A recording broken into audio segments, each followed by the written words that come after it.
नमस्कार, मेरे साथ वीरा हैं जो कि यूके में एक गवर्नमेंट हॉस्पिटल में नर्सिंग की जॉब्स अभी वो कर रही हैं। उनसे जानते हैं कि यूके में नर्सिंग की क्या स्कोप है, किस तरह की क्वालिफिकेशन चाहिए प्रैक्टिकली, जो ग्राउंड लेवल पर क्योंकि ये काम करती हैं वहाँ पे, तो ये ज़्यादा बेहतर बता सकती है नर्सिंग के क्षेत्र को लेकर। वीरा, वेलकम।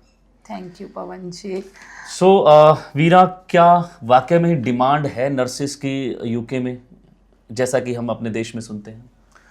ऑफ कोर्स डिमांड तो है उनकी कंट्री में, जैसे उनके जो वर्क जो डिमांड है वो ज़्यादा है और उनके नर्सिस है वो कम है।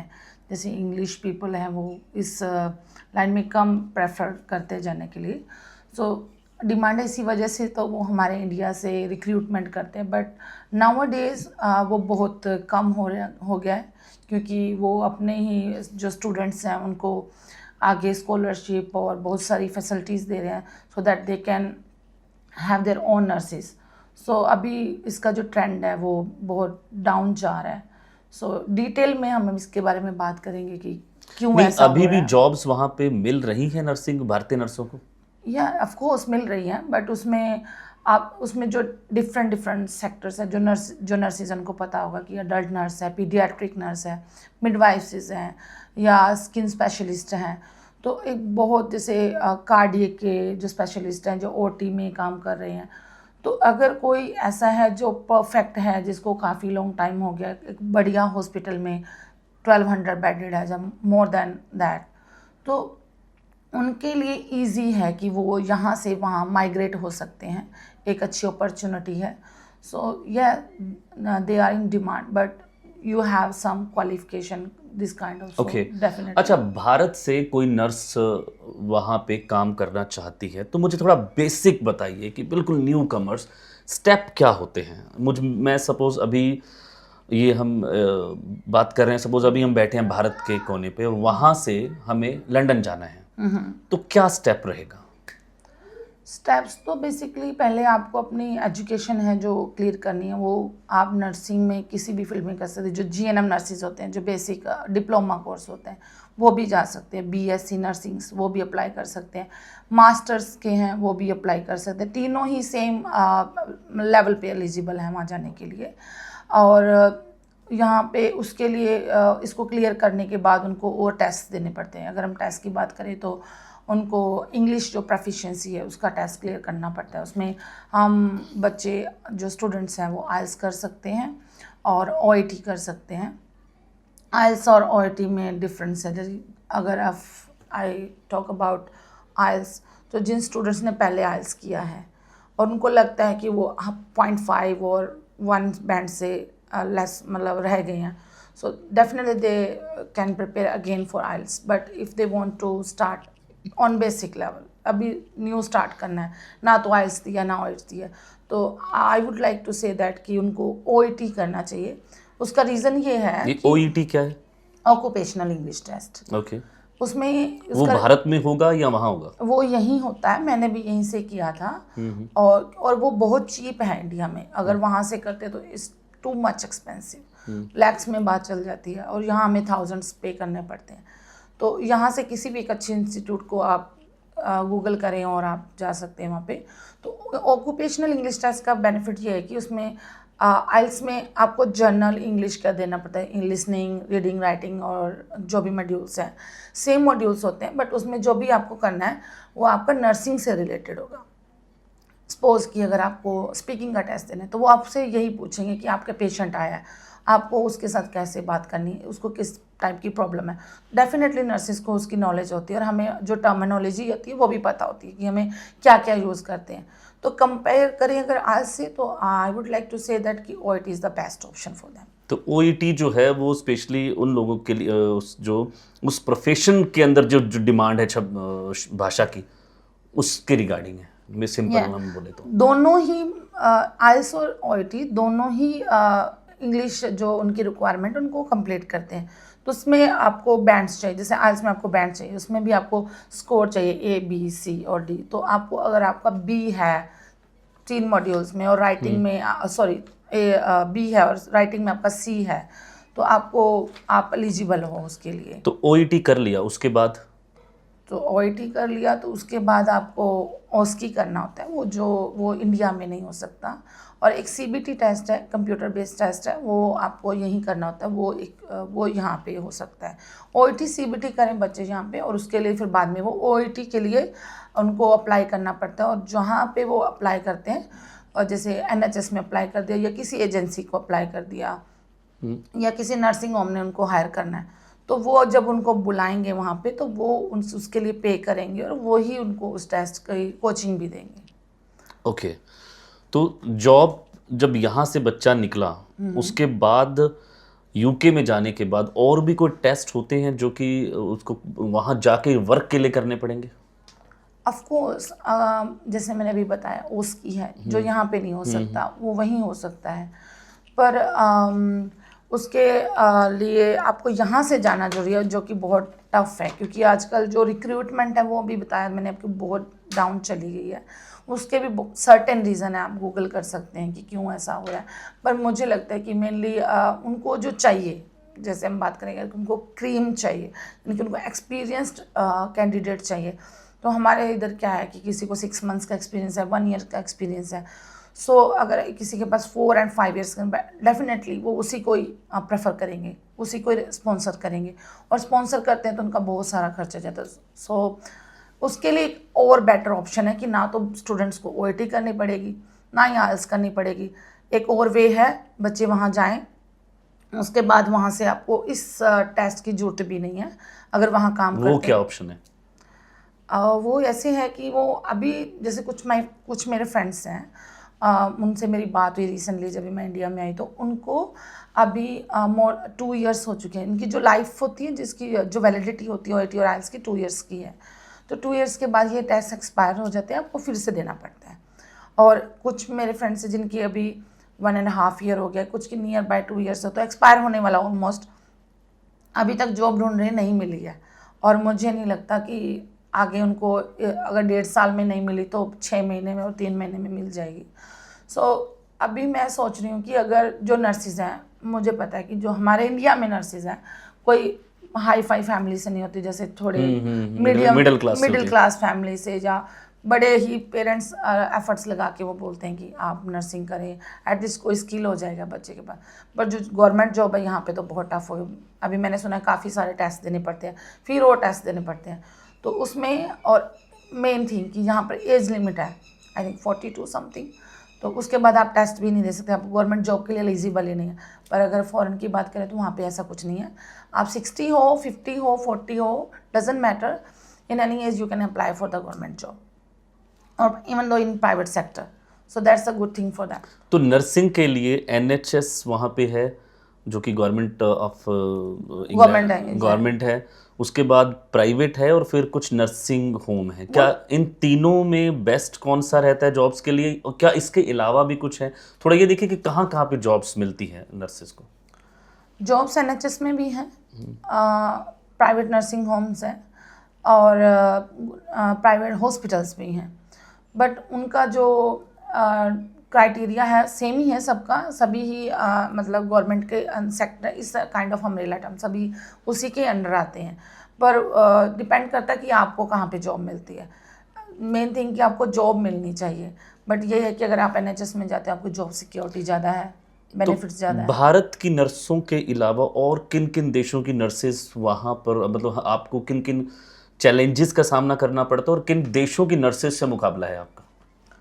मुकाबला तो कुछ नहीं है, मैं ऐसे बोलूँ कि ये सभी बहुत अच्छे हैं वहाँ पे जहाँ मैं काम करती हूँ। मैंने ये चीज़ देखी कि वो बहुत ज़्यादा आपके साथ कोऑपरेटिव होते हैं, वो बहुत ज़्यादा आपको सिखाते हैं। आपको अगर एक छोटी सी भी, मतलब कोई स्टूपिड क्वेश्चन भी आप कह लें कि नहीं, आपको लगता है कि it's a stupid question, that's not a stupid question, you can ask them, and वो आपकी 100% हेल्प करेंगे, आपको सिखाएंगे। जैसे कि अगर हम यहाँ से नर्सिंग करके भी, जैसे आप MSc हो, BSc हो, कुछ भी हो, और इवन दो आपके पास 10 ईयर का एक्सपीरियंस भी, फिर भी आपको वहाँ पे जाके कुछ मतलब उन्हीं के जो ट्रस्ट होता है उनकी ऑनलाइन कोर्सेज़ हैं, ऑफलाइन कोर्सेज़ हैं, उनकी जो एजुकेशन है वो आपको करनी ही पड़ती है। तो वो विदिन 6 मंथ्स और 1 ईयर आपको फुली ट्रेन कर देते हैं। UK के इन्वायरमेंट में आप पूरी तरह से उसको एक्सेप्ट कर लेते हैं, तो बहुत अच्छी बात। अच्छा, एक सवाल जो सबसे इम्पोर्टेंट, अच्छा नर्सिंग को लेकर एक सवाल बड़ा इम्पोर्टेंट है कि सैलरी क्या मिलती है, क्योंकि यहाँ पर एजेंट्स कुछ और बोलते हैं, नर्स जब वहाँ पहुँचती है तो वहाँ कहानी कुछ और होती है, तो ये भी एक घोलमाल जो है वो चलता रहता है। तो आप ऑनेस्टली बताइए कि स्टार्टिंग में कितनी सैलरी मिलती है और कितना आगे बढ़ती है, कितने खर्चे होते हैं, थोड़ा इसके ऊपर अपना ऑनेस्ट व्यू दीजिए आप। हाँ, ये बहुत अच्छा क्वेश्चन आपने पूछा कि जो सैलरी है वो आप गूगल कर सकते हैं, और इंडीड ऐप है जो इंडिया में भी मुझे लगता है चलता है, यूके में।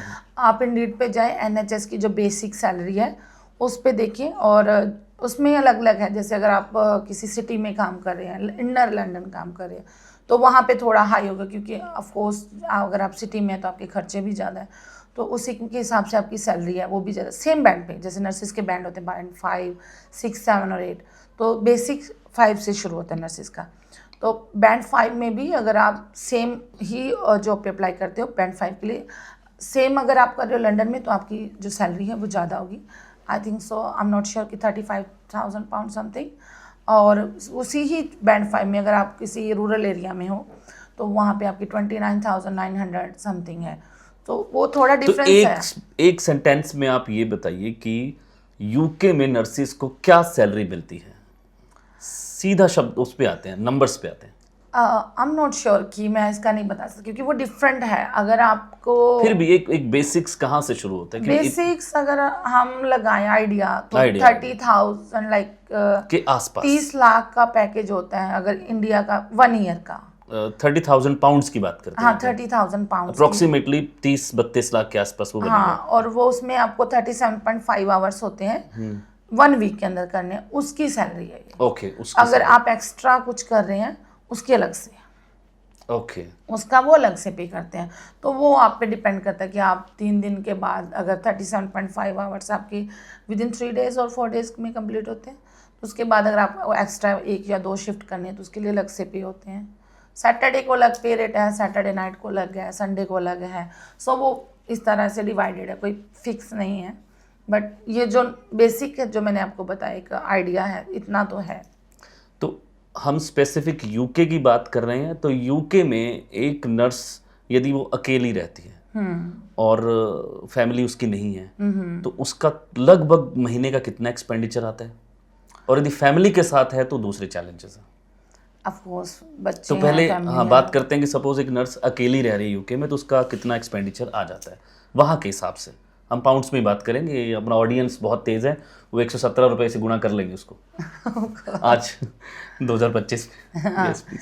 तो अगर आप की सैलरी, जैसे आपको मंथली 2,000 पाउंड मिल रहे हैं, उसमें से डिपेंड करता है कि आपको जो रूम रेंट है वो पे करना है, तो 600 पाउंड्स आप रूम रेंट का लगा के चलें। उसके ऊपर फिर आपको 400 आप अपना लगा लें कि रिचार्ज है, ग्रोसरी है, आपका खुद की शॉपिंग है, तो मैक्सिमम आप 1,000 मैक्सिमम ज़्यादा से ज़्यादा 1000 पाउंड्स महीने का खर्चा होता है। ओके। और अगर उसमें से अगर आप 1000 तो आप बचा ही लेते हैं किसी भी तरीके से, और एक्स्ट्रा काम करते हैं तो वो आपका अलग से है। और एक्सपीरियंस के साथ साथ ये बढ़ता जाता है। हाँ, ऑफ कोर्स एक्सपीरियंस के साथ आपका बढ़ता जाएगा। जैसे अगर आपका 1 ईयर का एक्सपीरियंस है तो आपकी सैलरी बढ़ जाएगी, 2 ईयर्स के बाद कुछ और होगी। अगर आप बैंड अचीव करते हैं, जैसे आपकी क्या बोलते हैं, प्रमोशन होती है, बैंड 5 से 6 पे जंप करते हैं, तो उसमें और सैलरी होगी। 7 एंड 8 में तो बहुत ज़्यादा है। तो जो बीच में मैंने सुना था कि जो स्पॉन्सर लेटर है वो बहुत सारे ऐसे ओल्ड होम बोलते हैं वो आप, हाँ, वो वहाँ पे केयर होम और केयर होम वगैरह वाले वो देते हैं, उसके बदले में उनसे कुछ चार्जेस वगैरह लेते हैं, ये इसमें कुछ बात कर सकती हैं? Can you talk on this? पहले तो ये कि आप ऑथराइज्ड हैं बात करने के लिए। नहीं, मैं ऐसे क्योंकि मुझे ठीक मालूम नहीं है ना, मैंने कैसा कुछ कट द किया। क्वेश्चन। ओके हाँ। ओके, नेक्स्ट अगला सवाल हम लेते हैं कि नर्सिंग की जॉब में जब आप एक रिक्रूटमेंट एजेंसी के थ्रू जा रहे हैं तो उसमें किन चीज़ों का आपको ख्याल रखना चाहिए? मीरा, आप बताइए। अगर कोई नर्सिंग का स्टूडेंट है, अगर वो एलिजिबल है, उसने अपने सारे टेस्ट क्लियर कर लिए हैं, OIT है, जो भी OSCE है, जो भी उनकी रिक्वायरमेंट है, अगर आपको रिक्वायरमेंट चेक करनी है तो आप यूके नर्सिंग की जो वेबसाइट है NMC की, उसके ऊपर जाएं और उसके ऊपर सारी रिक्वायरमेंट लीगल है जो भी है जन इधर उधर किसी से मत पूछे, आप खुद जाएं और गूगल करें, चेक करें क्या रिक्वायरमेंट है। रिक्वायरमेंट कंप्लीट करने के बाद आपको एक अच्छी सी रिक्रूटमेंट एजेंसी ढूंढनी है। उसमें आप देखें उनकी क्या रेटिंग है, कस्टमर व्यू कैसे हैं, और जेन्युइन है कि आपको पे ना करना पड़े, उसी से ही आपको पता चले। अगर वो आपसे पैसे मांग रहे हैं, डेफिनेटली कुछ ना कुछ तो झोल होगा, क्योंकि उनको उनका जो बेनिफिट होता है, आई थिंक सो कि वो कुछ अलग है सिस्टम, मुझे उसका क्लियर नहीं है। यानी कि कोई भी रिक्रूटर यदि डायरेक्ट आपसे पैसे मांगता है तो उस पर भरोसा ना करें। या डेफिनेटली आप उसको पैसे ना दें और ना ही उस पर भरोसा करें, उसमें कुछ ना कुछ तो पंगा है जो आपसे पैसे मांगे। सबसे बड़ा चैलेंज क्या है एक नर्सिंग प्रोफेशन का यूके में जो भारत से जाते हैं?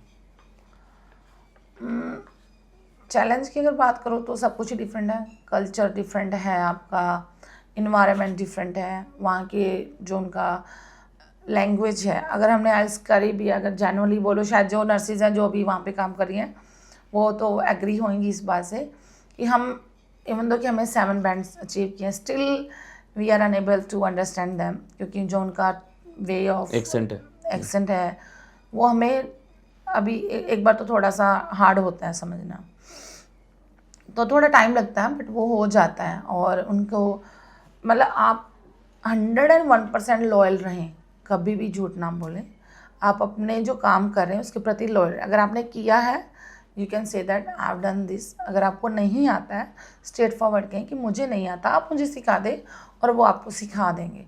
पर कुछ ऐसा ना कहें कि आपने नहीं किया और ऐसा कुछ है। अच्छा, हम वर्क कल्चर की बात कर रहे हैं। यूके में आप नर्सिंग की जॉब कर रहे हैं, तो वर्क कल्चर तो डिफरेंस है ही, उसमें काफ़ी डिफरेंट है भारत का वहाँ से। तो ऐसे में जो नई कैंडिडेट वहाँ पे जा रही है, जो नई नर्स वहाँ पे जा रही है, कैसे अपने आप को ढाले वहाँ के कल्चर के हिसाब से?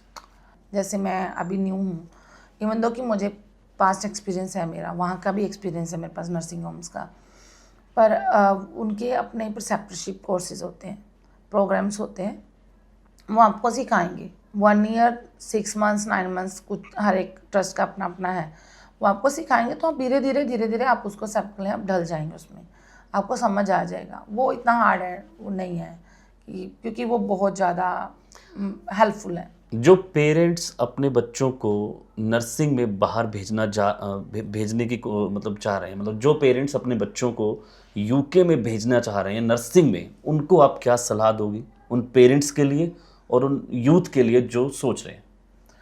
कुछ बातें बताइए। हाँ, मैं स्पेशली कि नर्सिस के लिए मैं बड़ा सोचती हूँ, क्योंकि मैं खुद बड़ी एक मिडिल क्लास फैमिली से हूँ, बड़ी मुश्किल से मैंने भी नर्सिंग किया, बड़ा स्ट्रगल की। तो मैं चाहती हूँ कि जो भी नर्सिस हैं जिन्होंने नर्सिंग किया और वो फ़ौरन यहाँ से शिफ्ट होना चाहते हैं, तो आप, क्योंकि अभी रिक्रूटमेंट कम हो गई है, तो बेटर वे है जो मैं सोचती हूँ, मैं आप अपना खुद का आइडिया लगा सकते हैं मेरे ख्याल से, कि अभी स्टूडेंट्स को क्या चाहिए, अपना टाइम सेव करना चाहिए। एक तो कभी भी आप जहाँ पे जॉब कर रहे हैं, इमीडिएटली आपने नर्सिंग कर लिया, फर्स्ट तो आप जॉब ढूंढिए, आपको जॉब होना बहुत ज़रूरी है। आप अपने गैप मत दीजिए अपनी स्टडी और उसमें, ये नहीं कि आप खाली घर पे बैठ कर जॉब ढूंढने ही बैठ गए हैं, वो जॉब ढूंढना कोई काम नहीं है। आप मतलब पहले जॉब ढूंढिए, जॉब एक काम है, जॉब ढूंढिए, और उसके साथ साथ आप अपना जो फ़ॉरेन का प्रोसेस है वो शुरू करें, जो भी आपको करना है। अगर आपको OIT करनी है, उसकी करनी है, उसके साथ करें। पर अभी जो मैं देख रही हूँ कि बच्चे यहीं बैठे हैं, स्टक हुए पड़े हैं, और OIT का कॉस्ट बहुत है, वो 35,000 40,000 तक एक टेस्ट पड़ता है। अगर आप एक भी मॉड्यूल में रहेंगे तो रिपीट करना पड़ेगा आपको पूरा टेस्ट, ये नहीं कि आप सिंगल दे देंगे। तो बेटर है कि वहाँ पे आप मास्टर्स नर्सिस जो है वो मास्टर्स कोर्स करें। जैसे मैंने हेल्थ केयर लीडरशिप किया था, तो उसका जब आपकी प्रमोशन होगी उसमें उसका आपको बेनिफिट होगा मास्टर्स की का, और आप वो करें। 1 ईयर का कोर्स है, 1 ईयर के कोर्स के बाद आप एक अच्छे से नर्सिंग होम में या किसी बढ़िया रेप्यूटेड जहाँ के मतलब 45 बेडेड या मोर देन दिस, फिक्स नहीं है, कोई अच्छा हो जाए कि जहाँ के मैनेजर बैंड 6 हो, जहाँ पे नर्सिस काम करती हो। तो अगर आप 20 आवर्स जो आपको स्टूडेंट्स के मिलते हैं, आप वहाँ पे काम करें, और काम करने के साथ वो जब भी आपके 6 मंथ और 1 ईयर कंप्लीट होगा, इधर से स्टडी कंप्लीट हो जाएगी, उधर से आपका जो एक्सपीरियंस कंप्लीट, जैसे ही आप अपने पोस्ट स्टडी वर्क वीज़ा पे आते हैं, आपके पास एक्सपीरियंस भी है, आपके पास दूसरे हाथ में स्टडी भी है। तो अब क्या है, आपको OIT और OSCE की जरूरत नहीं, आपको आइल्स और ओईटी की ज़रूरत ही नहीं है। वो आपकी रिक्वायरमेंट पूरी करते हैं। वो किस तरह से करते हैं वो कभी फिर बात अच्छा, करेंगे। यहाँ के जो एजेंट्स हैं या यहाँ के जो रिक्रूटर एजेंसीज हैं या फिर आपके इमिग्रेशन कंसल्टेंट हैं, उनकी बातों में और एक्चुअल में कोई डिफरेंस देखा आपने? मैंने तो अभी जहाँ से मैंने अपना अप्लाई किया था, आई थिंक वो करनाल से हैं, क्या नाम उनका, विज़न इंटरनेशनल। वो मुझे ऑनलाइन ही मिले थे, कोरोना का टाइम था। उन्होंने मेरा ऑनलाइन ही प्रोसेस किया था, मैं उनसे कभी मिली भी नहीं थी जब तक मेरा प्रोसेस नहीं हुआ था। फाइनल स्टेज पे जब हम अपनी फ़ाइल लेने गए तब मिले, वो बहुत जेन्युइन मिले।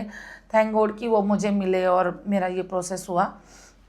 इवन दो कि मेरा कुछ गैप भी था स्टडी में और फिर बाद में मतलब मेरा एक्सपीरियंस था, तो उन्होंने मेरा ऑनलाइन किया था और बहुत ही ज़्यादा चीप रेट में। मैंने जैसे हमने दूसरों से कंफर्म किया था, कोई 2 लाख, तो सिर्फ 2 लाख सिर्फ प्रोसेसिंग फ़ीस के ले रहे थे, कोई कुछ मांग रहा था, कोई कुछ मांग रहा था। तो उन्होंने बहुत मतलब कम रेट में किया और वो लंदन से ही हैं, वो लंदन से उन्होंने लॉ किया, दोनों ही ब्रदर हैं, बहुत जेन्युइन है। मैंने तो, मेरे कोई भी रिलेटिव है तो मैं तो उनको वहीं बोलती हूँ कि आप चले जाएं।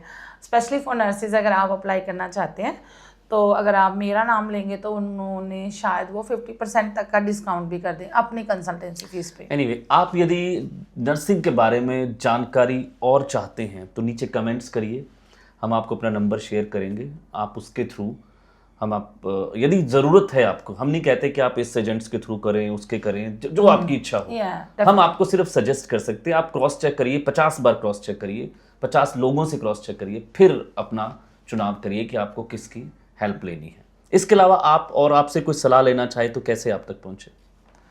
बस यही है कि आपको कमेंट कर दें। आप, मैं से अपना नंबर नहीं दे सकती जनरली अगर से कहूँ तो, क्योंकि इतना टाइम वहाँ पे किसी के पास भी नहीं कि आप हर एक क्वेरी का आंसर करें, आप हर किसी के क्वेश्चन का। आप कमेंट लिखिए, मैं अपना नंबर इस वीडियो के उसमें हम ज़रूर देंगे।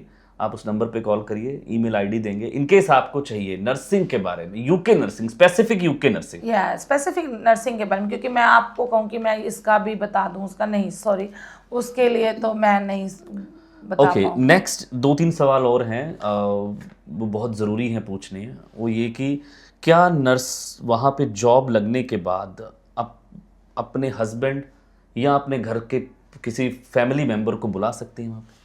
या डेफिनेटली, जैसे दूसरे अभी आजकल उन्होंने बंद कर दिया, जैसे कि जो केयर टेकर के वीज़ाज पे पहले जा रहे थे और ये नर्सिंग होम स्पॉन्सरशिप्स पे थे या किसी और भी, तो वो आजकल वो उनकी स्टूडेंट्स को बंद है, तो वो अपने नहीं बुला सकते किसी हस्बैंड, बच्चे, किसी को भी।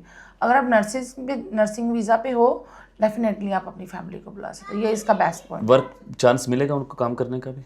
100% वो फुली एलिजिबल हैं, वो फुल टाइम वर्क परमिट है उनके पास। आपके हस्बैंड, उसमें कौन कौन इंक्लूड है, बच्चे और हस्बैंड? हाँ, बच्चे, हस्बैंड, आप वो अगर आपके हस्बैंड है और बच्चे अगर मोर देन 18 ईयर्स हैं तो वो सभी एलिजिबल हैं फुल टाइम वर्क। और यदि बच्चे छोटे हैं आपके तो? छोटे हैं तो उनकी एजुकेशन, हेल्थ और वो सब फ्री है। इसमें ये भी है, अगर आप नर्सिंग में जाते हो तो जो उनका इमिग्रेशन हेल्थ चार्ज है, अगर आपको दूसरे को इस वीज़ा में वो पे करना पड़ता है, वो भी काफ़ी बन जाता है।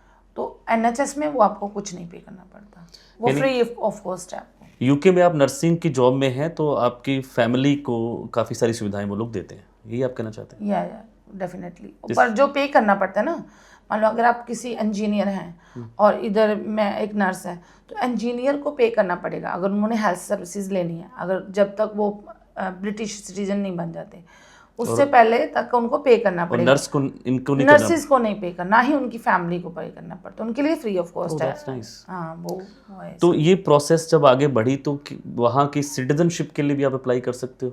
कितने साल का, अभी तक का क्या रूल है वहाँ का? After 5 years. After 5 years. After 5 years. तो आप उनकी क्या PR के लिए फाइल करोगे या सिटीजनशिप? दोनों में फर्क होता है, सेम ही होते हैं? दोनों के लिए अप्लाई कर सकते हैं, PR और सिटीजनशिप दोनों के लिए। PR आप इंडियन, बट हमने सुना था इंग्लैंड में थोड़ा बड़ा डिफिकल्ट प्रोसेस है। नहीं, कोई डिफिकल्ट नहीं है। डिफिकल्ट उनके लिए जो इलीगल बैठे हैं, जो बच्चों के बेस पे वेट कर रहे हैं कि हमें मिलेगा, वो बहुत बड़ी एक है, मतलब लंबी स्टोरी है।